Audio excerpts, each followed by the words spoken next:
नमस्कार, मैं हूं आपके साथ नील गोस्वामी और आप देख रहे हैं हमारा इंडियन न्यूज स्पोर्ट्स का डिजिटल चैनल। आईपीएल की फ्रेंचाइजी और बीसीसीआई के बीच मनमुटाव की खबर कोई नई नहीं है, लेकिन इस खबर को समझने के लिए थोड़ा सा हमें यहाँ पे फ्लैशबैक में जाना होगा और समझना होगा कि आखिर मामला पूरा है क्या।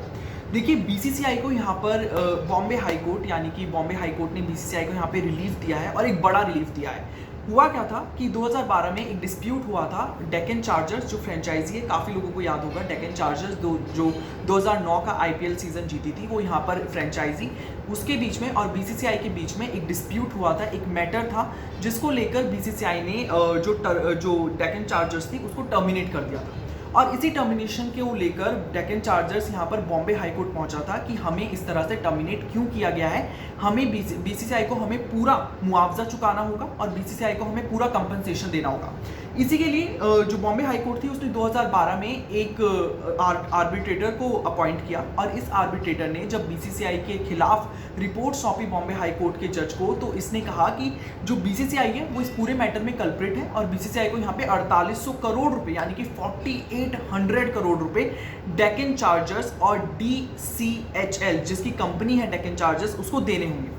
यहाँ पर जो सॉलिसिटर जनरल है यानी कि तुषार मेहता, उन्होंने यहाँ पर हाई कोर्ट की गुहार लगाई और उन्होंने कहा कि ऐसा कुछ भी बीसीसीआई नहीं करेगा और बीसीसीआई का उन्होंने जो भी तर्क रखे बॉम्बे हाई कोर्ट के सामने, उसमें सॉलिसिटर जनरल तुषार मेहता ने कहा कि हमने सभी प्लेयर्स को उनके पैसे, ग्राउंड स्टाफ्स को उनके पैसे दे दिए थे, तो ये जो जितना भी टोटल किया गया है, जितना भी सम निकाला गया है आर्बिट्रेटर की तरफ से, ये पूरी तरह से गलत है और अमान्य है, यानी कि इसको स्वीकार नहीं किया जाएगा। अब इसी के ऊपर जब सॉलिसिटर जनरल ने सारी बातें रखी बॉम्बे हाई कोर्ट के जज के सामने, तो बॉम्बे हाई कोर्ट ने इन सभी बातों को तथ्य के साथ, इन सभी बातों को सही माना और उन्होंने कहा कि जो भी सॉलिसिटर जनरल ने कहा है या फिर जो भी बीसीसीआई की तरफ से कहा गया है वो पूरी तरह से सही है। और इसीलिए यहाँ पे जो 4800 करोड़ रुपए एक बड़ा झटका जो बीसीसीआई को लगने वाला था, वो झटका लगते लगते रह गया और डेक्कन चार्जर्स यहाँ पर एज अ लूजर साइड बनकर उभरी और BCCI as a winner side बनकर उभरी, क्योंकि बीसीसीआई को 4800 करोड़ रुपए यहाँ पे नहीं चुकाना पड़ेगा। बीसीसीआई ने ये सिद्ध कर दिया कि आखिर डेक्कन चार्जर्स का जो टर्मिनेशन उन्होंने ऑल ऑफ सडन किया था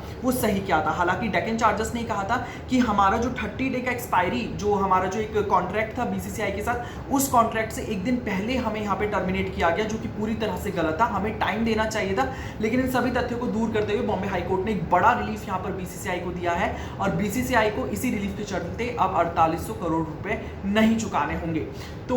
खबर कुछ ऐसी नई नहीं है, बीसीसीआई और फ्रेंचाइजीज के बीच में मनमुटाव की खबरें आती रहती हैं, लेकिन ये बड़ा झटका लगते लगते बीसीसीआई को बच गया। तो इस पूरे मैटर के बारे में आप क्या सोचते हैं, हमें ये कमेंट सेक्शन में जरूर बताएं। साथ ही साथ हमारे इंडियन न्यूज स्पोर्ट्स के डिजिटल चैनल को सब्सक्राइब करना ना भूलें।